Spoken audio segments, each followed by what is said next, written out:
Evangelho de Marcos, capítulo 5, nós vamos continuar as nossas pregações dessa série de sermões sobre as curas e milagres do Senhor. Então eu quero que você esteja bem atento à palavra de Deus, que você fique ligado, não deixe seu pensamento flutuar, ficar indo de um lado para outro, pensando no que vai fazer amanhã, pensando no que deixou de fazer, mas que você se concentre naquilo que Deus tem para você nesta noite, amém?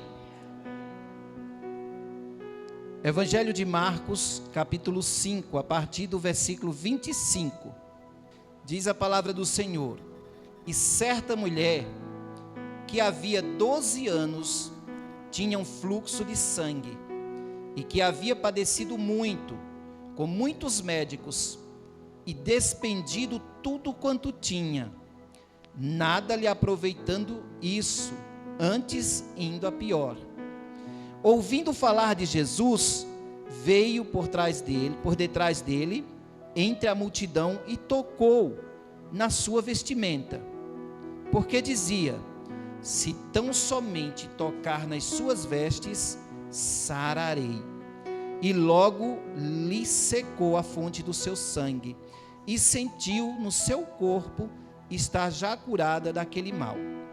E logo Jesus, conhecendo que a virtude de si mesmo saíra, voltou-se para a multidão e disse: quem tocou nas minhas vestes? E disseram-lhe os seus discípulos: vês que a multidão te aperta e dizes: quem me tocou? E ele olhava em redor para ver a que isso fizera. Então a mulher, que sabia o que lhe tinha acontecido, temendo e tremendo, aproximou-se e prostrou-se diante dele e disse-lhe toda a verdade. E ele lhe disse: filha, a tua fé te salvou, vai em paz e ser curada deste mal.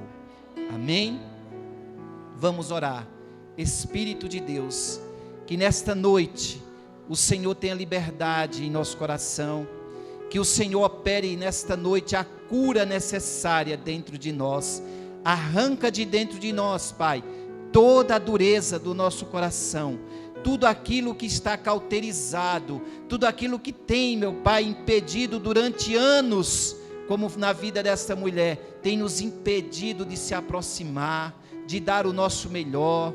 Tudo aquilo, Senhor, que tem causado medo, que tem causado angústia, que tem sido, meu Pai, que tem vindo para nós tentando inibir a nossa fé, eu peço que o Senhor arranque agora e que substitua no coração de cada um neste lugar por uma fé genuína, uma fé transformadora, uma fé capaz de abraçar essa palavra como verdade absoluta para a sua vida. Repreende, Senhor, nesta hora, tudo que for contrário à tua palavra. Repreende as investidas do inimigo. Repreende, meu Pai, os sussurros malignos de Satanás, tentando desencorajar as pessoas, tentando desanimar, ó Pai, os teus filhos. Que nesta noite só haja lugar para o Espírito Santo de Deus em nós. Nós te louvamos em nome de Jesus. Amém. Amém, meus irmãos. Nós vamos, como eu falei aqui, nós vamos continuar essa série de pregações. E hoje nós vamos falar de uma história bem dramática. Uma história que causa uma certa comoção em nós. Porque se você se colocar no lugar dessa mulher, você perceberá que ela não viveu dias fáceis. Nós ficamos, às vezes, 14 dias, que a pessoa precisa ficar 15 dias, né, isolado aí por causa dessa enfermidade que está acontecendo nos nossos dias. A pessoa já se sente, né, desprezado, porque está longe das pessoas. Você imagina uma pessoa que viveu nessas condições. Então, queridos, vamos lá estudar um pouquinho esse texto. Quem era essa mulher? Primeiramente, a Bíblia não cita o seu nome. A Bíblia vai dizer aqui: e certa mulher, que havia 12 anos, tinha um fluxo de sangue. Ponto. Aqui você vai ver um contraste muito grande. Eu não quero falar hoje de Jairo, porque aí é outro milagre, é para uma outra pregação. Mas você vai ver que no começo desse texto, se aproxima de Jesus um príncipe, um principal da sinagoga ou um príncipe. Outro evangelho vai dizer que Jairo era um príncipe. Aquele homem tem ali, a Bíblia aqui está dizendo o seu título, o seu nome e quem ele era. A sociedade conhecia exatamente quem era ele. Mas ele chega diante de Deus, de Jesus, pedindo um milagre. E logo em seguida, enquanto Jesus está caminhando, avançando para ir até a sua casa, operar o milagre na vida da sua filha, o que acontece? Uma mulher chega no meio do caminho, pedindo também, tentando também chegar perto do Senhor. Acontece o imprevisto. Imagine quando você está com pressa. Você está indo no seu carro, o farol, de repente o farol fecha, e você está naquela pressa, você fica acelerado olhando para o relógio. Imagina a agonia no coração dele, dizendo, puxa vida, o Senhor está indo lá na minha casa, minha filha está morrendo, e o Senhor tem que parar para esse impedimento, né? Essa multidão apertando ele. E essa mulher se aproximou, irmãos. O texto vai dizer que essa mulher ouviu falar dele. Primeiramente a Bíblia vai dizer que essa mulher, ela sofria há 12 anos, e você começa a pensar a situação dela. O que a Bíblia nos informa é uma mulher sem nome e doente. Uma mulher que não tinha nome e estava doente. Imagine o desconforto, o constrangimento que essa mulher vivia dia após dia. Porque esse fluxo de sangue é um sangramento constante. É como se a mulher estivesse nos seus dias constantemente, menstruada constantemente, sem parar. Aquele fluxo não parava de sangrar. Imagine o desconforto em uma época onde o saneamento básico era precário, onde não havia absorvente naquela época para a mulher se higienizar corretamente. Imagine como aquela mulher vivia. As suas roupas sujas em todo o tempo, porque não havia nada que parasse aquele sangramento. Era um desconforto total. Aquela hemorragia também ia deixando ela debilitada, fraca. Imagine uma pessoa anêmica, fica pálida. Já é difícil uma pessoa quando ela está com anemia. Agora você imagine uma pessoa perdendo sangue todos os dias. Ela vai ficar mais que anêmica. Ela vai ficar super fraca. Uma fraqueza tomava de conta do corpo daquela mulher. O desânimo poderia até tomar conta da vida dela, mas não tomou, que é o que eu admiro nessa história. Uma mulher batalhadora, que a gente olhando para aqui, irmãos, a gente pensa que a fé dela foi só naquele momento que ela viu Jesus. Não foi, não. Se você observar, essa mulher tinha uma fé constante. Não era uma fé direcionada, porque a fé ela deve ser direcionada a Cristo. Mas ela tinha fé, por quê? Porque ela persistiu durante 12 anos, indo aos médicos, constantemente dizendo, eu quero ser curada, eu quero ser curada, eu quero que que essa enfermidade deixe o meu corpo. Imagina, a gente fica doente, irmãos. Eu fiquei 21 dias, quando eu tive Covid, e eu pensei que eu ia morrer. É desesperador. Cada dia parece um ano para você. Cada dia quando você está doente, parece que você está vivendo uma eternidade. Quem viveu isso aqui, vive também em outras áreas da vida. Você sabe como é difícil estar passando por uma situação, por uma provação, por algo que tira teu sono, que te inquieta, que te deixa impaciente, que te deixa angustiado, que te deixa ansioso, ansiosa. Todos nós sabemos disso. Agora imagina bem essa mulher.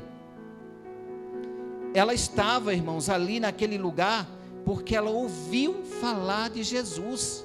Eu imagino que ela já tinha andado tanto atrás dessa cura, porque o texto já fala, mas eu fico imaginando as especulações dela, perguntando a unha, tentando achar um remédio, perguntando não, porque ela não tinha contato com a sociedade, tentando achar um remédio para a sua dor, tentando curar essa enfermidade. E de repente, essa mulher escuta, isso é o que eu estou imaginando, de repente ela escuta um barulho de vozes, uma multidão, uma aglomeração de pessoas vai passando, e ela olha e ela vê aquelas vozes falando, gritando, Jesus, outros sussurrando, e ela vai se aproximando, toma coragem, se enche de coragem, e ela vai chegando perto para saber o que está acontecendo.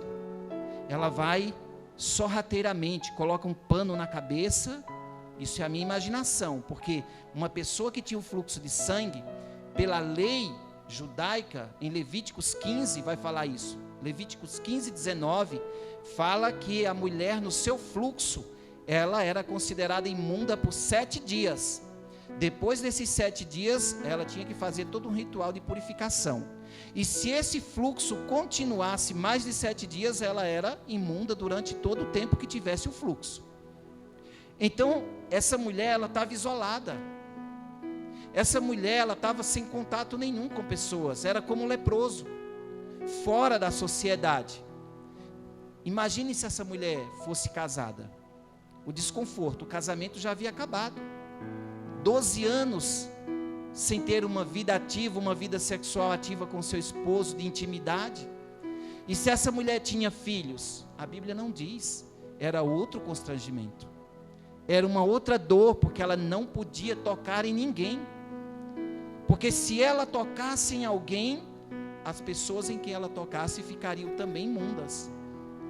Então essa mulher, ela chegou naquele lugar, e ela foi se esgueirando, procurando tocar nas vestes de Jesus, e ela se encheu de coragem, até que ela chegou por trás, diz o texto, o versículo 26, e que havia padecido muito, com muitos médicos, e despendido tudo quanto tinha, nada lhe aproveitando, antes indo a pior, ouvindo falar de Jesus. O texto também não diz como ela ouviu falar. Ouvindo falar de Jesus, veio por detrás, entre a multidão, e tocou na sua vestimenta. Então aquela mulher, irmãos, ela veio escondido, imagina o medo dela. Você está entendendo porque ela estava cheia de medo? Porque ela poderia ser apedrejada, ela poderia ser morta, alguém poderia olhar e dizer, o que é que essa imunda está fazendo aqui no meio das pessoas? O que é que essa mulher está fazendo aqui, se ela não pode estar no meio de nós? Imagine, hoje uma pessoa, se vê você na rua sem máscara, a pessoa já te olha torto.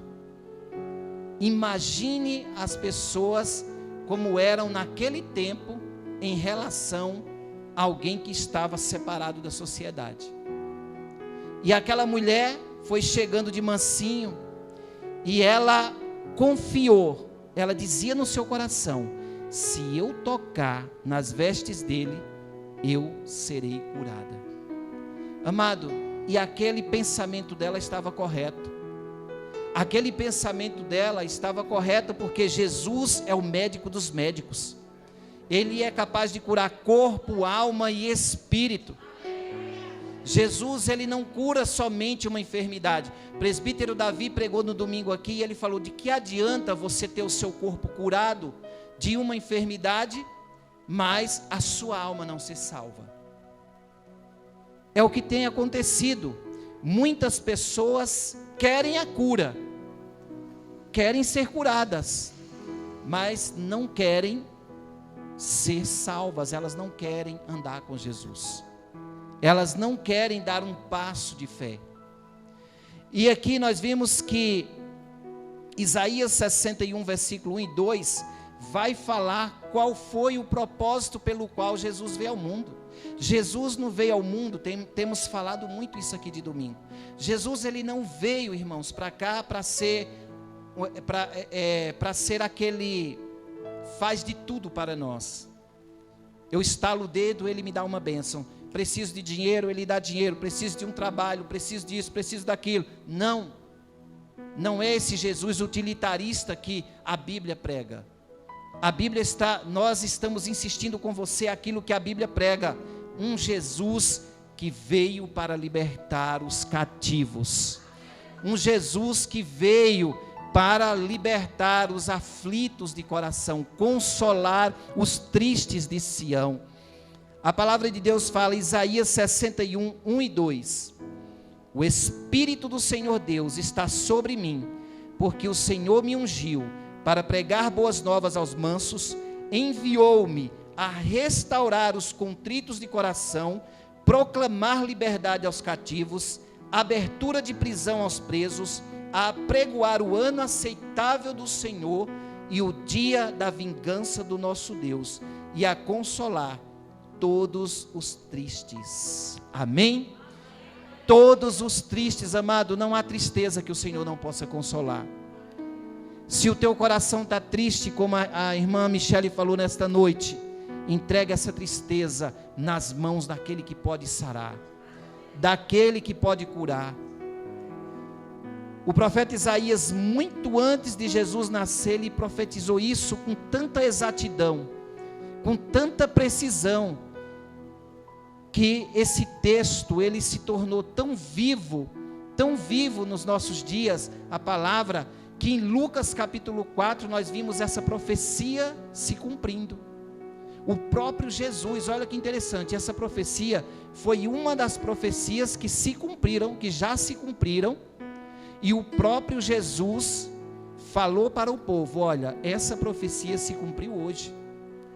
Se você abra sua Bíblia em Lucas capítulo 4, para não ficar só nas minhas palavras.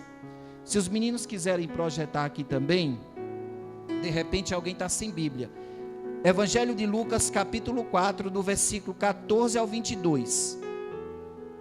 Você vai ver o cumprimento dessa profecia.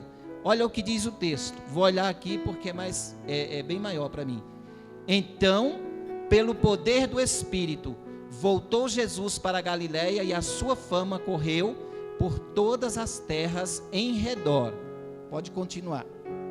E ensinava nas suas sinagogas, e por todos era louvado. E chegando a Nazaré, onde fora criado, entrou num dia de sábado, segundo o seu costume, na sinagoga, e levantou-se para ler. E foi-lhe dado o livro do profeta Isaías, e quando abriu o livro, achou o lugar em que estava escrito: o Espírito do Senhor está sobre mim, pois que me ungiu para evangelizar os pobres, enviou-me a curar os contritos de coração, a proclamar liberdade aos cativos e restauração da vista aos cegos, a pôr em liberdade os oprimidos, a anunciar o ano aceitável do Senhor. E cerrando o livro e tornando-o a dar ao ministro, assentou-se, e os olhos de todos na sinagoga estavam fitos nele.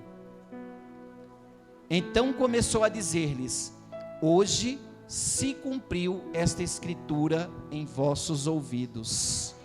Amém, queridos? Então quando o evangelista Lucas falou essa profecia, quando ele diz achou no livro, ele está se referindo a Isaías 61, versículos 1 e 2. Ele está se referindo ao próprio Jesus. Em outras palavras, amado, Jesus estava dizendo para o pessoal ali que estava presente: olha, eu sou o Messias, eu sou esse de quem o profeta falou há muitos anos atrás, eu sou esse. E as pessoas ali não acreditaram, muitos ali se admiraram, mas outros não deram ouvidos. É o que acontece nos nossos dias. O que me deixa mais triste, irmãos, é que hoje as pessoas, elas são propensas a crer em falácias de alguns políticos. As pessoas creem em algumas filosofias de religiões pagãs. As pessoas dão mais crédito ao diagnóstico de um médico, mas elas, quando se fala de Jesus, quando alguém toca no nome Jesus Cristo, as pessoas se fecham. As pessoas não querem saber, elas não querem mais ouvir falar, os corações estão fechados para esse assunto. Por quê? Porque elas estão andando de acordo com o desejo do seu coração.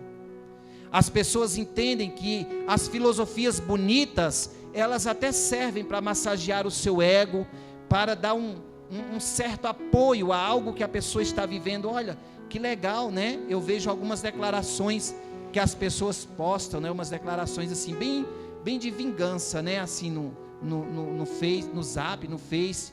Tipo assim, a força da tua inveja é a velocidade do meu sucesso, né?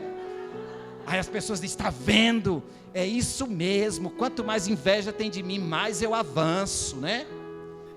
Então as pessoas se vangloriam com essas, elas creem, elas dão crédito nessas frasezinhas de traseira de caminhão, de WhatsApp, de Facebook, acham isso bonito, né? E falam assim, é isso mesmo. Mas é uma coisa, irmão, vaga, isso não traz vida. Mas a palavra de Deus é quem traz vida. É essa palavra que é vida, quando ela é aplicada na nossa vida, no nosso coração.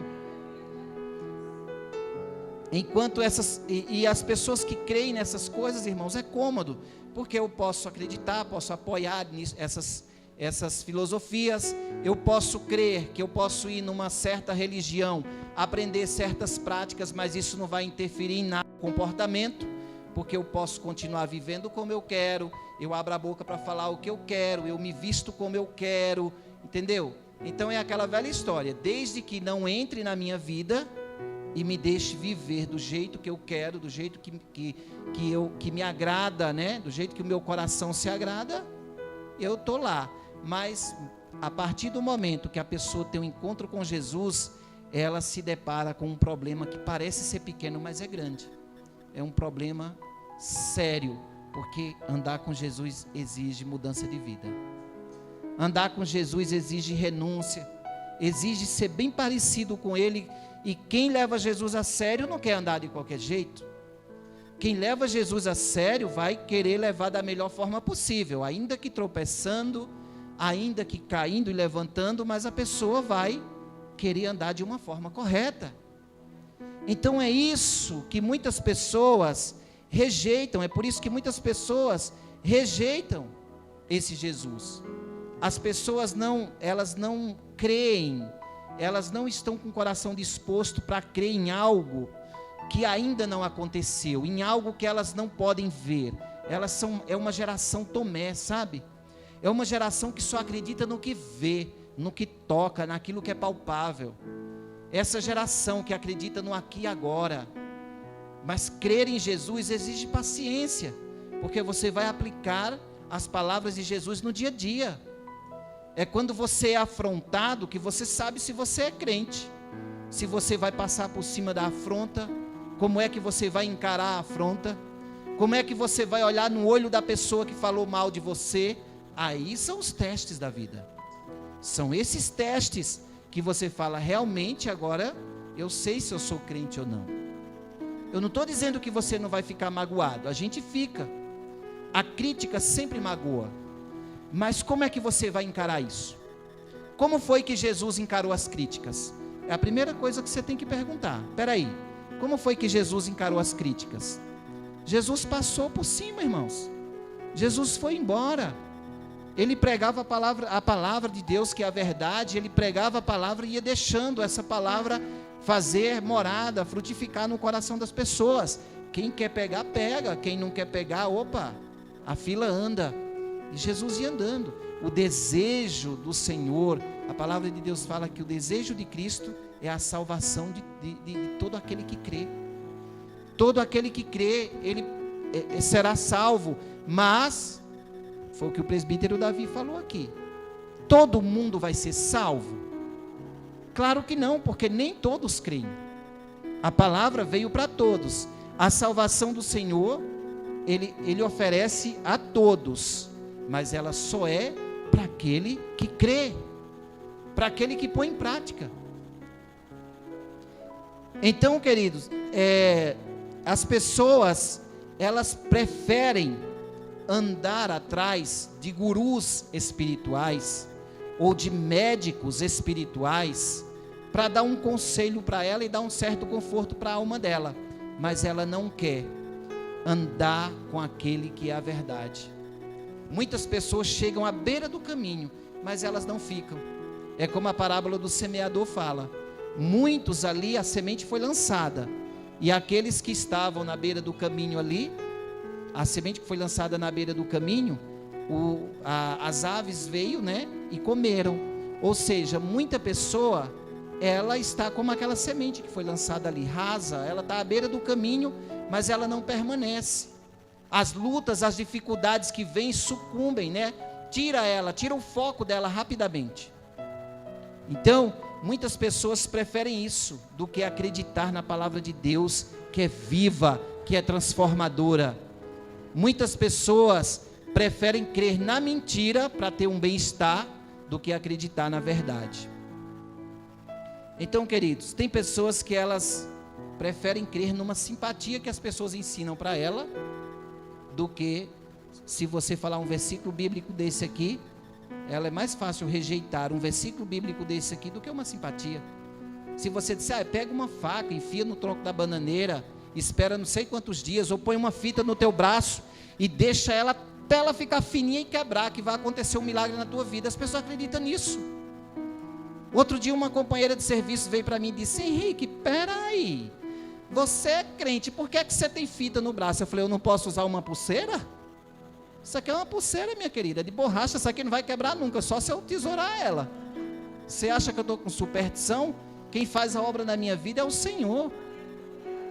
O fato de eu estar com essa pulseira aqui não é por causa da superstição, não. Agora, as pessoas acreditam nessas coisas, irmãos, que é tão vaga, mas não acreditam na palavra de Deus. Então nós estamos vivendo, querido, um tempo difícil, né? Um tempo difícil, por isso que o apóstolo João escreveu o seguinte, ó: e conhecereis a verdade, e a verdade vos libertará.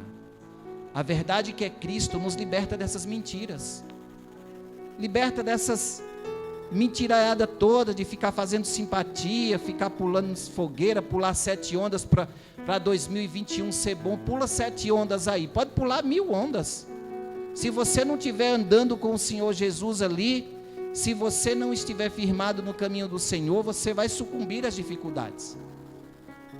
Porque eu falei isso aqui, irmão, na outra pregação. Entra ano e sai ano. Quem vai fazer a diferença não é o ano que entrou, vai fazer a diferença é o seu caminhar com Deus, é a sua atitude de andar com o Senhor, é a sua fé quem vai te manter de pé, principalmente nesses tempos difíceis que estamos vivendo, tempo onde o conhecimento se multiplicou, né?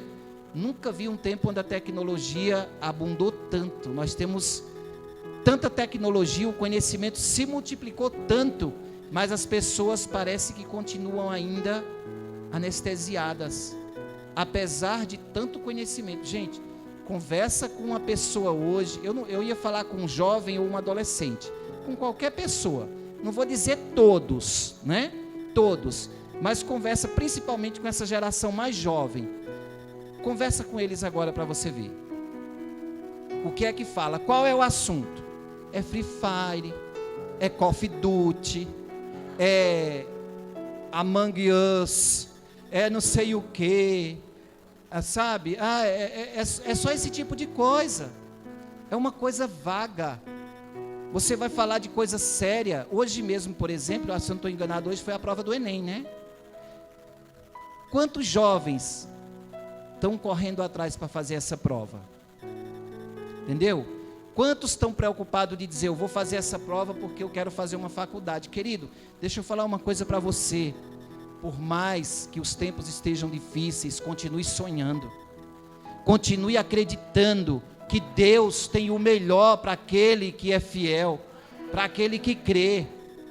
Então, esse acreditar envolve você estudar, você se preparar. Você está vivo, você está com o coração batendo, você tem saúde. Deus te deu saúde para você avançar. Não fica pensando, mas agora só estuda online, mas agora as faculdades é tudo EAD, e daí que é EAD? Melhor ainda que você estuda, faz seu tempo, estude em casa, fica de madrugada quando não estiver dormindo estudando, manda ver, é o tempo de avançar. Daniel capítulo 12, versículo 4, diz assim: e tu, Daniel, encerra estas palavras e sela este livro até o fim do tempo. Muitos correrão de uma parte para outra, e o conhecimento se multiplicará. Você vê que nada é novo, irmãos. Até o conhecimento que iria se multiplicar, Deus já havia falado para Daniel há muito tempo atrás. O conhecimento se multiplicou, mas as pessoas continuam vazias, do mesmo jeito. As gerações passadas ainda tinham mais um empenho. Essa geração atual está morrendo, não tem conteúdo. Por quê? Porque ela se alienou. E o homem longe da presença de Deus, irmãos, é mais alienado ainda. Quem vive longe da presença de Deus não há como ter felicidade, não há como estar bem longe da presença de Deus. Não há como. O apóstolo Paulo escreveu em Romanos 1:22, que muitos desses que se consideram sábios, na verdade tornaram-se loucos. O que é que ele está falando aqui? Está falando que a sabedoria desse mundo é loucura. Muita gente, o conhecimento está aí. Até os que dizem que têm sabedoria, que são sábios, se tornaram loucos. Por quê? Aí ele continua lá em Romanos. Quem conhece Romanos 1? Porque eles mudaram a glória de Deus. Eles trocaram o Deus Criador pela criatura e criaram para si deuses. Criaram deuses, ídolos. Irmãos, eu não tenho nada contra futebol. Eu só não gosto. Nunca gostei. Mas eu vou dizer para você, tem gente que futebol é a religião dele. Tem gente que o futebol é a religião dele ou dela. Muitas pessoas brigam por causa de time. Muitas pessoas defendem uma camisa, uma bandeira. Um time que não dá nada para ele, que não salva, que não cura, que não liberta, que não acrescenta nada. E muitas pessoas idolatram. Então as pessoas criaram para si ídolos. Essas coisas tiram a glória de Deus, dividem a glória de Deus. Então nós precisamos tomar cuidado para nós não deixar o nosso coração ficar dividido a esse ponto de ficar idolatrando coisas, idolatrando o futebol, idolatrando pessoas, ídolos mesmo, da TV, da internet, youtubers agora, famosos que tem aí, pessoas sendo idolatradas.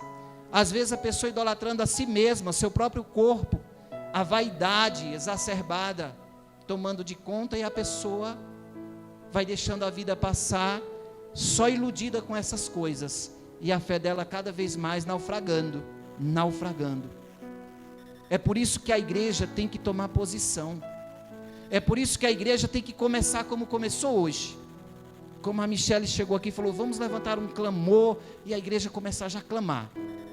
Já começar a clamar, irmãos, para não deixar a tua alma esmorecer, não deixar ficar aí na cadeira cochilando, dormindo. É se levantar, é orar, é tomar ânimo no Senhor e ouvir o que o Senhor tem para nós. E também nós fazer a nossa parte, levantar um clamor que vem do coração, que vem de dentro da alma. Mas o mesmo apóstolo Paulo, ele vai dizer em 1 Coríntios 3,18, se alguém dentre vocês se tem por sábio neste mundo, faça-se de louco para ser sábio. Sabe o que é ser louco nesse mundo, amado? Ser louco para o mundo é ser louco por Jesus. Quando você é um crente firme, as pessoas ficam sem acreditar.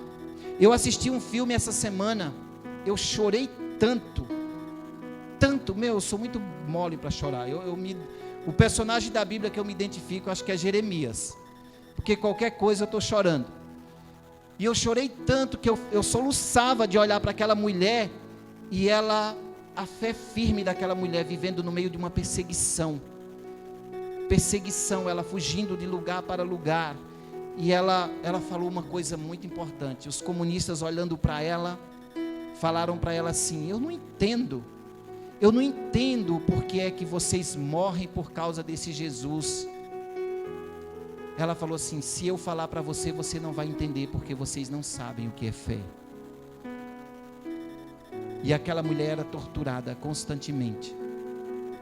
Aquela mulher era massacrada na sua alma, constantemente eles entrevistavam ela e falava para elas, ameaçava ela, dizia: se você não negar a Cristo, nós vamos matar a sua família, nós vamos fazer, falavam tantas coisas horríveis para ela, e ela falava, o meu coração tremia cada vez que eles me ameaçavam, mas ela não desanimou.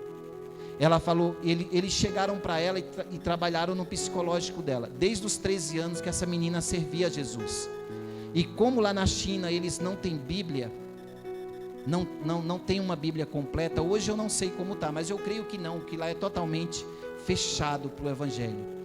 Então, o Espírito Santo falava algumas coisas para ela, e essa menina começou a escrever. Escreveu um monte de páginas, e ela distribuía nas células de oração, que a igreja lá é dentro dos lares. Ela distribuía nos lares. E aí rapidamente alguém publicou, e aquilo virou livro. E aí eles queriam saber a origem daqueles escritos, até que descobriram que foi ela. E aí eles começaram a perseguir essa menina. Foi uma perseguição cerrada, mas ela não desistiu. O pai dela foi torturado na frente dela, mas ela gritava de dor, dizendo, não bate nele, mas ela não negou a Cristo. Ela não negou a Cristo.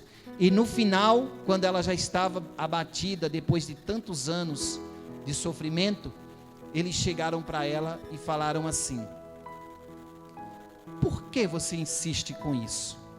Se você negá-lo, vai ser simples. Olha a relação que eu tenho aqui de pessoas que negaram e voltaram para casa. É bobeira morrer por isso. Por que você não nega ele? Nós poderíamos até arranjar um trabalho para você, e você se incluir novamente na sociedade. Seu pai e sua mãe, está lá a sua família enferma, você não tem lá, vive andando de lugar para lugar, se escondendo. Para que tudo isso? Ela simplesmente levantou a cabeça e disse: os meus problemas pessoais não podem me impedir de seguir a Cristo. Você entendeu isso, igreja? Os teus problemas pessoais não podem te impedir, abafar o teu clamor, abafar a tua fé em nome de Jesus. Não deixe os problemas pessoais destruir a tua fé. Eu falei, meu Deus, que tipo de fé é essa que nós estamos vivendo aqui no Brasil? Que tipo de fé é essa? Uma fé fraca, que com pouco de qualquer coisinha a gente já esmorece, desanima. As igrejas sendo destruídas, Satanás cirandando dentro da igreja, dando risada, colocando briga entre irmãos, transtornando o culto ali, porque começa fofoca de um lado para outro, um vai levando, outro vai passando, um vai dando ouvido, e a igreja vai se destruindo, enquanto o evangelho precisa ser pregado. Pessoas precisam serem saradas, salvas. Uma igreja, quando é aberta num bairro, não é só para um grupo de pessoas. Nós temos que orar para que mais vidas tenham contato com esse evangelho. Nós não queremos, irmãos, de forma alguma negociar o evangelho. Nós não abrimos igreja neste lugar para ganhar dinheiro. Nós abrimos igreja neste lugar para clamar pela vida de pessoas que estão ainda nas trevas. E você faz parte desse trabalho. Você faz parte desse movimento. Quantas vezes você orou: Deus, salva mais vidas, Deus, tem compaixão de tal pessoa? Quantas vezes você orou? Vamos orar por mais vidas salvas, porque nesse tempo agora de dificuldades, quanto mais vidas se convertem, mais pessoas estão saindo da obscuridade das trevas e adentrando no reino da luz, no reino dos céus. Amém? Então, querido, voltando ao nosso texto, a Bíblia vai dizer que aquela mulher já havia buscado ajuda de todas as formas. Ela tinha gastado tudo quanto ela tinha, já estava vivendo num desespero terrível. Mas aquela mulher não desistiu. Ela continuou buscando a cura. Agora nós vamos ver como ela foi curada, exatamente como foi. Eu comecei lá atrás dizendo que ela chegou e ela já estava para tocar nas vestes de Jesus. E aqui o texto vai dizer que quando ela ouviu falar de Jesus, que ela se infiltrou no meio da multidão, ela chegou por trás e tocou. E quando Jesus sentiu o seu toque, logo ele perguntou: quem tocou nas minhas vestes? Essa pergunta tem intrigado muitas pessoas, porque as pessoas falam assim: mas Jesus não é Deus? Ele já sabia quem tocou ele. Você percebeu dentro da leitura do texto que Jesus já sabia? Talvez eu acho que você não percebeu, mas olha aqui o versículo 34. E ele olhava em redor para ver a que isso fizera. Ele não falou para ver, o texto não diz para ver quem fez aquilo. Quando se refere a no plural, está dizendo para ver a mulher. Quem foi que tocou nas vestes dele? Jesus já sabia. Os discípulos ficaram atônitos, ficaram confusos. Senhor, tanta gente aí te tocando, pegando nas tuas vestes, tocando no teu corpo, como é que vem perguntar quem me tocou? Que história é essa? Em outras palavras, é como se eles estivessem falando isso. Mas Jesus sentiu o toque daquela mulher. Jesus sentiu aquele toque de uma forma diferente, porque ele viu que dele saiu poder, saiu virtude. Jesus viu que do toque, aquele toque era diferente. Mas aquela mulher imaginou que ela ia ficar escondida. Ela falou: vou tocar, vou ser curada, vou sair de fininho, vou para o meu lugar, vou apresentar a oferta que eu devo apresentar ao sacerdote, as 2 aves, uma para a expiação do pecado e a outra para o holocausto, e tudo fica bem. Ela achou que poderia se ocultar, mas isso, irmãos, não glorificaria Deus em nada. Se essa cura tivesse acontecido sem essa mulher se manifestar, nós não estaríamos estudando esse milagre hoje, nós não saberíamos esse testemunho hoje. E aí você entende porque Jesus se virou e ele falou assim: quem tocou nas minhas vestes? Ele queria que toda a multidão soubesse que houve um toque diferente, houve um mover diferente naquele lugar. Era isso que ele queria. A mulher ficou com medo das pessoas ali, por causa da sua condição, como eu já falei, e ela queria se esconder, né? Mas, como nada se oculta aos olhos de Deus, Jesus fez a pergunta, e assim essa mulher constrangida, né? Não sabia mais o que fazer, não tinha mais como se esconder, ela se apresentou e ela falou que foi ela. Mas eu quero abrir, antes disso, eu quero abrir um parêntese aqui. Essa questão que eu falei aqui, Jesus já sabia. É muito importante saber que uma das doutrinas principais da Bíblia é a divindade de Cristo. Jesus foi 100% homem, 100% Deus. Então, como homem, Jesus não sabia realmente, mas como Deus, ele sabia. É difícil essa dicotomia, essa duplicidade, para a mente humana entender é difícil, mas para Deus isso ele tira de letra. Então Jesus, ele sabendo, ele sendo Deus, ele já sabia, mas como homem ele queria ver quem era e que as pessoas também vissem quem era, para que o nome do Senhor fosse glorificado. E aí você vai ver que tanto o Antigo Testamento quanto o Novo Testamento vai falar da divindade de Cristo, vai mostrar que ele também é Deus. Isaías capítulo 7, versículo 14, vai dizer, falando sobre o nascimento de Jesus: portanto, o mesmo Senhor vos dará um sinal, eis que a virgem conceberá e dará à luz um filho, e chamará o seu nome Emanuel, manteiga e mel comerá, quando ele souber rejeitar o mal e escolher o bem. Então, Emanuel significa o quê? Deus conosco. Quando Filipe perguntou para Jesus: Senhor, mostra o Pai. Jesus falou: Filipe, eu estou há tanto tempo aqui no meio de vocês, eu convivo com vocês, você ainda vem me pedir para mostrar o Pai? Jesus também é Deus. O evangelista João escreveu: no princípio era o verbo, e o verbo estava com Deus, e o verbo era Deus. João 1:1. Então, Antigo Testamento, Novo Testamento, sempre afirmando que Deus e Jesus é a mesma pessoa.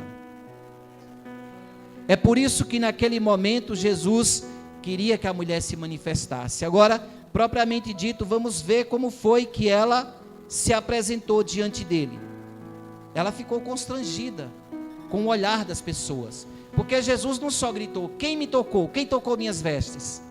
Eu imagino que a multidão estava lá e Jesus parou, e quando ele falou isso, houve silêncio. E ele ficou olhando. E aí? Quem foi? Imagina o olhar de Jesus passar por você. Imagina você bater o olho e encarar o próprio Deus. Não tem quem resista, irmão. Ela ficou constrangida de tal maneira que ela se apresentou ao Senhor. O texto vai dizer aqui, ó. O versículo 30 vai dizer: e logo Jesus, conhecendo que a virtude de si mesmo saíra, voltou-se para a multidão e disse: quem tocou nas minhas vestes? E disseram-lhe os seus discípulos: vês que a multidão te aperta e dizes: quem me tocou? E ele olhava ao redor para ver quem isso fizera. E então, o 33, a mulher que sabia que lhe tinha acontecido, temendo e tremendo, aproximou-se, prostrou-se diante dele e disse toda a verdade. Amém? Então aquela mulher, irmãos, se apresentou da maneira correta. Ela se prostrou, temendo e tremendo.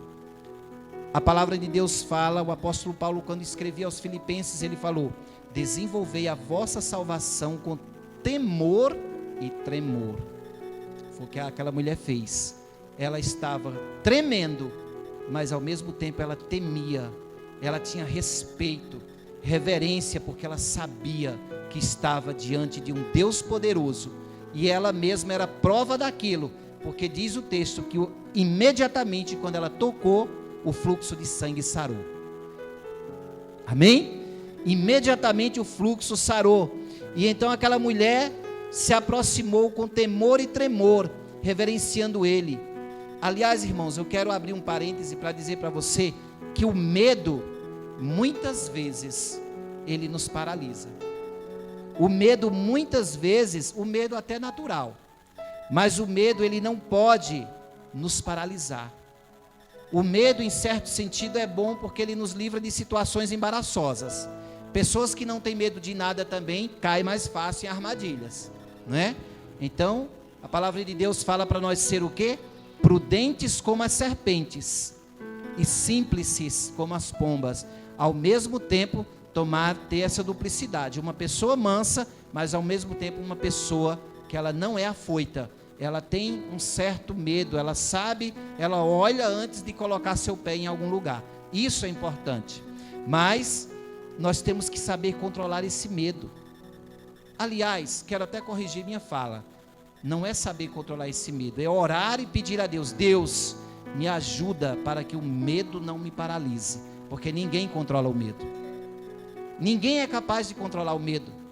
Se você deixar o medo, toma conta. Mas nós precisamos, porque senão o medo nos impede de caminhar com Deus. O medo vai nos impedir também de dar passos importantes na nossa vida. Pessoas que têm medo demais, elas ficam paralisadas e elas ficam até tristes. O medo pode roubar a tua alegria. Pessoa medrosa demais, ela fica paralisada. Irmãos, nós estamos vendo hoje. Essa enfermidade aqui que está acontecendo hoje tem paralisado pessoas. Tem gente que até hoje não sai de casa. Tem gente que está assustada, apavorada. Nós temos que ser prudentes, mas nós precisamos viver. Nós precisamos confiar que nós temos um Deus que cuida de nós. Irmãos, mesmo servos de Deus morreram. Quantos pastores não morreram com essa enfermidade? Mas o crente tem que acreditar, ele tem que entender essa verdade. Se eu morrer, eu estarei com o Senhor. Eu não quero, Senhor, e agora, como o apóstolo Paulo dizia, eu quero viver mais um pouco, por amor a vós, Paulo dizia, quando ele escrevia. Mas, se eu puder ficar um pouco mais na carne, amém. Mas se eu partir, estarei com o Senhor na glória. Mas parece que tem cristão que está pensando que a morada fixa dele é aqui, é eterna. A Michele falou uma coisa muito importante: aquele povo ficou contente porque os cilindros chegaram, mas mais do que cilindro, eles precisam é de Jesus, precisam é de salvação, irmãos. Irmãos, quando você é uma pessoa cheia de fé, você vive a toda e qualquer situação. Eu ficava olhando aquele filme, eu falei assim: ai meu Deus do céu, será que se essa perseguição chegar aqui eu aguento? Eu acho que o primeiro murro que der na minha barriga, eu acho que eu gritava tanto para o cara pensar que eu já era morto. O Daniel se rachou de rir lá em casa, né? Mas eu falei: Senhor, mas eu não quero negar o teu nome. Ainda que a perseguição chegue, eu não quero negar o teu nome.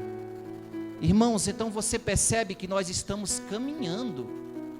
O círculo está fechando e nós estamos caminhando. O tempo está ficando meio estranho. As coisas estão mudando. Os tempos estão mudados, não são mais os mesmos.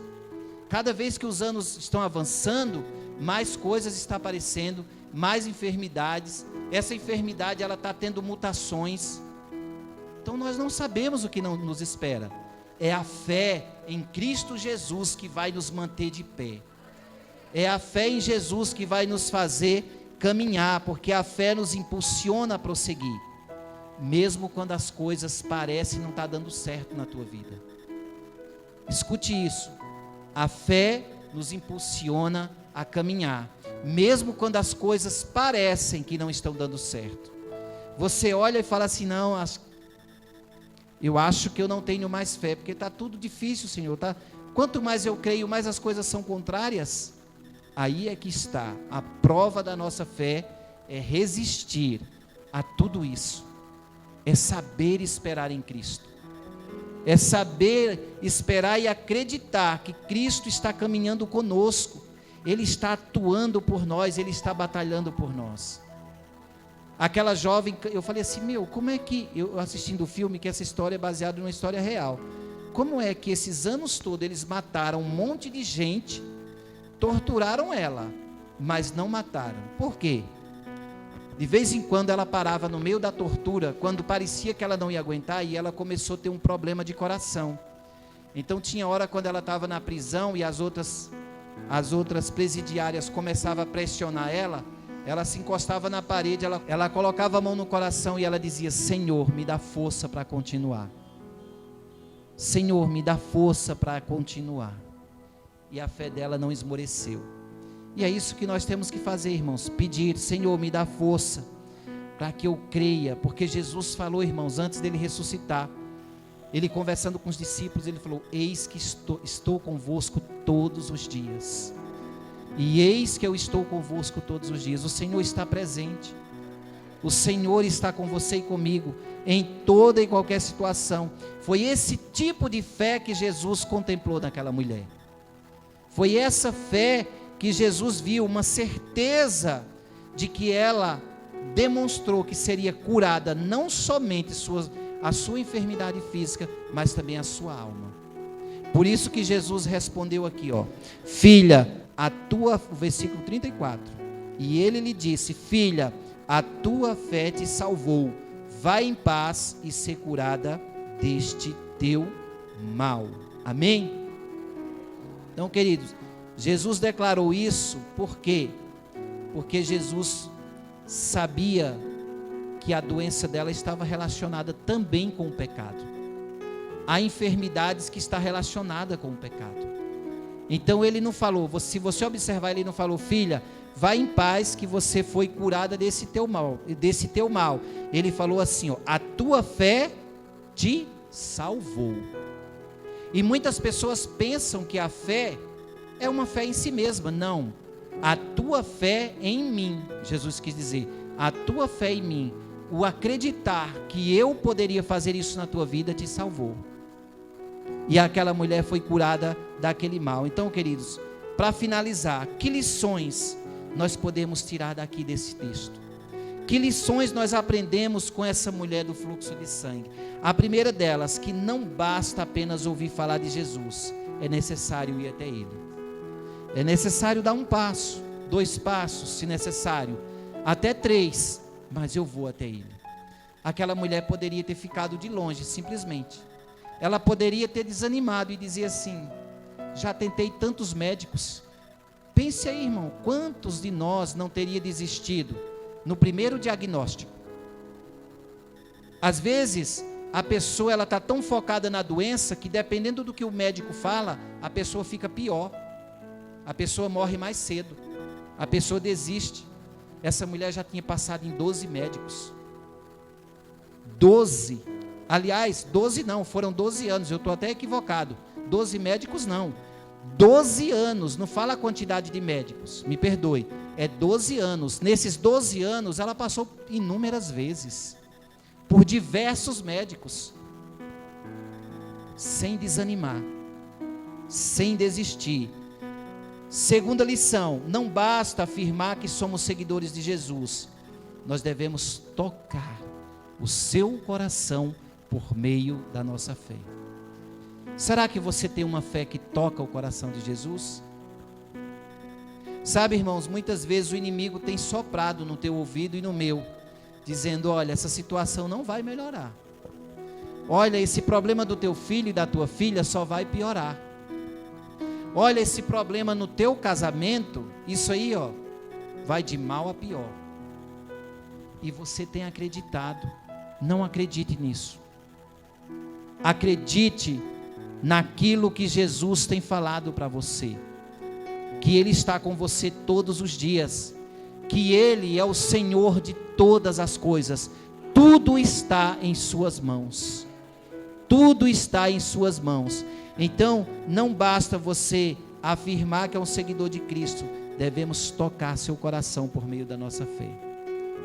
Às vezes, irmãos, Jesus ali, ele estava cercado sempre de gente, mas você percebe que aquelas pessoas tocavam nele. Muita gente estava ali por curiosidade, somente para ver os milagres que ele ia fazer em outros, se era verdade ou não, porque muitos consideravam Jesus um charlatão. Muitos não acreditavam que ele era o Filho de Deus, porque muitas pessoas ali viram ele nascer, sabia que ele era filho de Maria e de um carpinteiro, sabia a profissão dele. Às vezes, as pessoas olham para você, quando você prega para elas, e falam assim: quem é você? Você é filho de fulano de tal, você é igual eu, mas não sabem que aquele que tem o poder de Deus dentro de si, tem realmente o poder de abalar o mundo, de transformar vidas. Então muitas vezes as pessoas te julgam pela tua origem, de quem você é filho, onde você nasceu, o que você faz, mas o importante é o seu posicionamento em Cristo. O importante é você saber quem você é em Cristo. Porque às vezes, irmãos, tem pessoas que nem sabem quem é. Tem pessoas dentro da igreja que nem sabem se são de Cristo ou não. Não sabe o que fazer, não sabe para onde ir, está simplesmente como aquela multidão, sufocando Jesus, querendo chegar perto dele, mas nunca tem uma fé que toca o coração do Senhor. Terceira coisa, reconhecer que estamos doentes no corpo e na alma e buscar uma cura sem desanimar. Sem desanimar, irmãos. Às vezes a pessoa está doente, às vezes a pessoa tem um problema até físico e nega a enfermidade. Não, eu não estou doente não vou nem tomar remédio, porque eu já estou sarado. Não fantasia as coisas. Se tiver de tomar remédio, toma até o tempo determinado. Para você parar de tomar um remédio, só se você tiver convicção que Deus falou com você. Caso contrário, Deus quer te curar daquele jeito. Ele quer ver também a tua fé, a tua persistência, se você vai ter o posicionamento de dizer: se Deus quiser me curar através do médico, Ele cura. Então, amado, é isso que nós devemos fazer. Às vezes a doença é da alma. Tem gente que não admite que está doente da alma. Mas nós temos que reconhecer: Deus, eu preciso de cura. Uma alma que não sabe perdoar ainda está doente. Uma alma rancorosa ainda está doente. Mesmo que caminhe com Cristo, mesmo que esteja domingo após domingo dentro da igreja. Um pregador falou certa vez que uma das irmãs que era do círculo de oração, ela falou que se converteu com 60 anos de idade. Ela já estava num círculo de oração, há há muito tempo. Era aquela senhora, como o povo diz, né? As senhoras do coque, as irmãzinhas do coque. Mulher de oração. E com 60 anos, ela ouviu uma palavra de Deus, desde a sua juventude que ela andava com o Senhor. Ela ouviu uma palavra de Deus e falou: hoje eu me converti. Então, amado, é tempo de nós analisar o nosso coração, não se perder olhando para a vida do outro, olhar para dentro de nós e olhar: será que eu estou no caminho certo? Será que eu estou trilhando a vereda certa?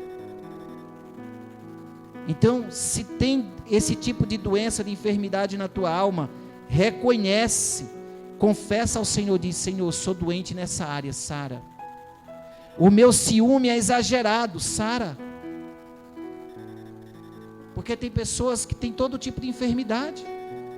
Às vezes é exagerado, e tudo aquilo que é exagerado acaba sufocando, matando. Nós precisamos reconhecer isso. Pessoas que têm muita ira dentro dela, coração muito irado, irritadiço. Senhor, cura minha alma.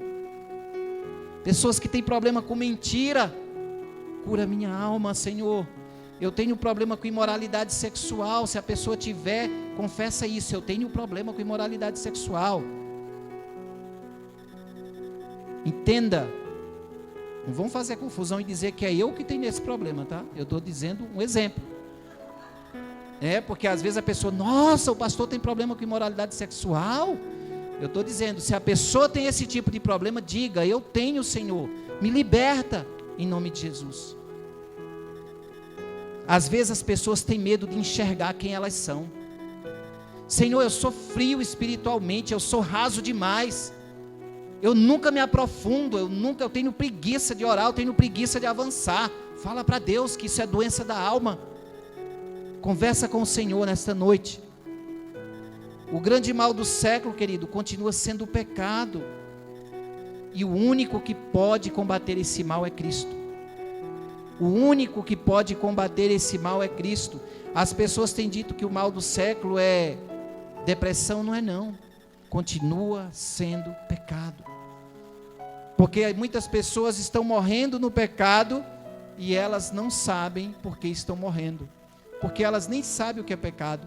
Muitas vezes é por isso que é preciso a igreja mostrar o que é pecado, porque a pessoa tira o nome de pecado e fala: eu tenho problema, quando na verdade o nome certo é: eu estou preso, eu estou presa nos meus pecados.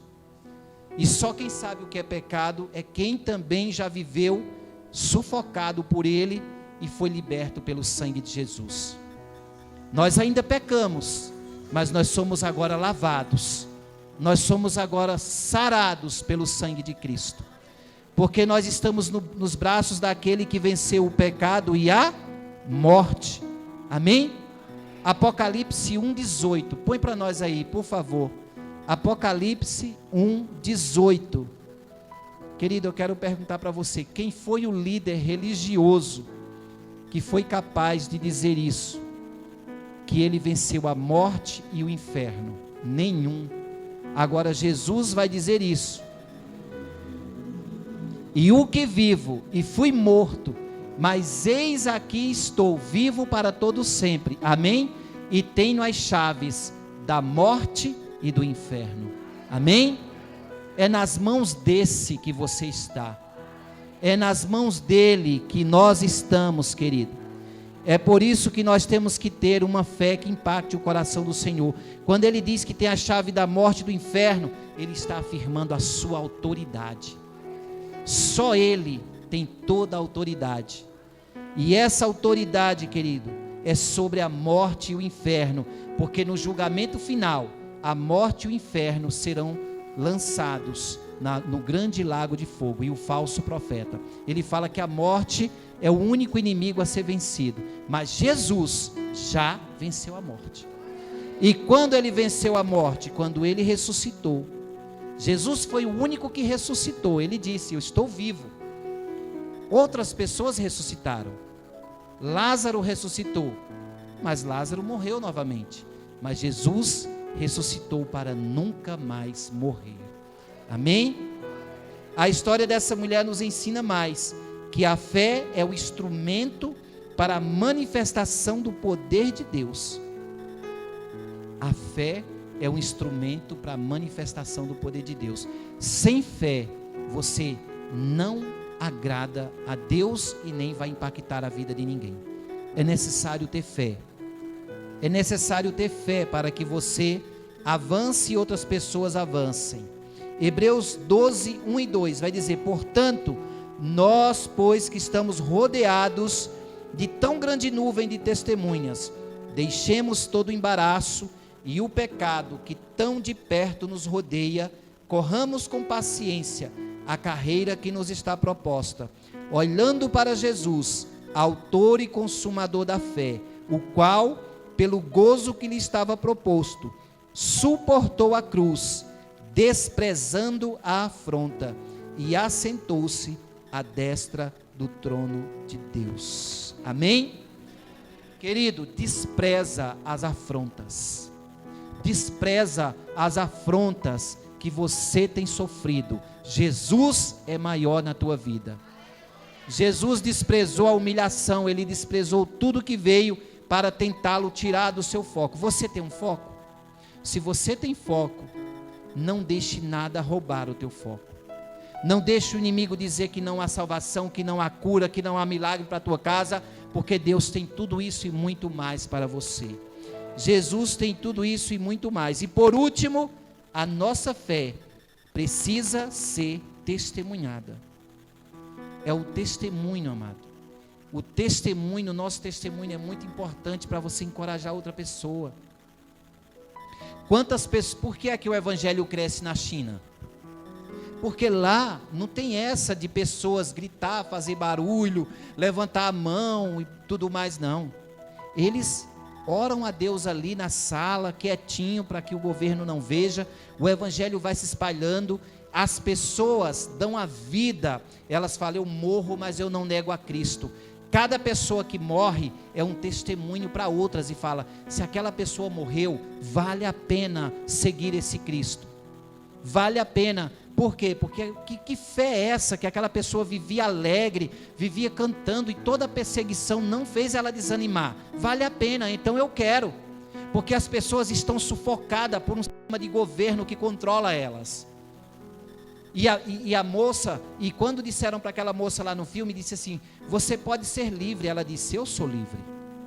Verdadeiramente ela é livre. Quem crê em Cristo é verdadeiramente livre, porque nós lemos hoje aqui, o evangelista João fala: conhecereis a verdade vos libertará. Nós não cremos mais em superstição, nós não vivemos presos por causa do medo, nós somos livres em Cristo Jesus, livres para adorar o Senhor, livres para crer que tem um Deus que zela por nós. Amém? A sua fé em Jesus fez com que o seu testemunho fosse escrito pelos 3 evangelistas, irmãos. A fé daquela mulher foi registrada. Mateus, Marcos e Lucas. Os 3 falaram do que aconteceu com aquela mulher. Porque aquela mulher, as pessoas viam ela como uma imunda, mas o Senhor a via como uma filha de Deus. O Senhor a via como alguém que tem valor. Amém?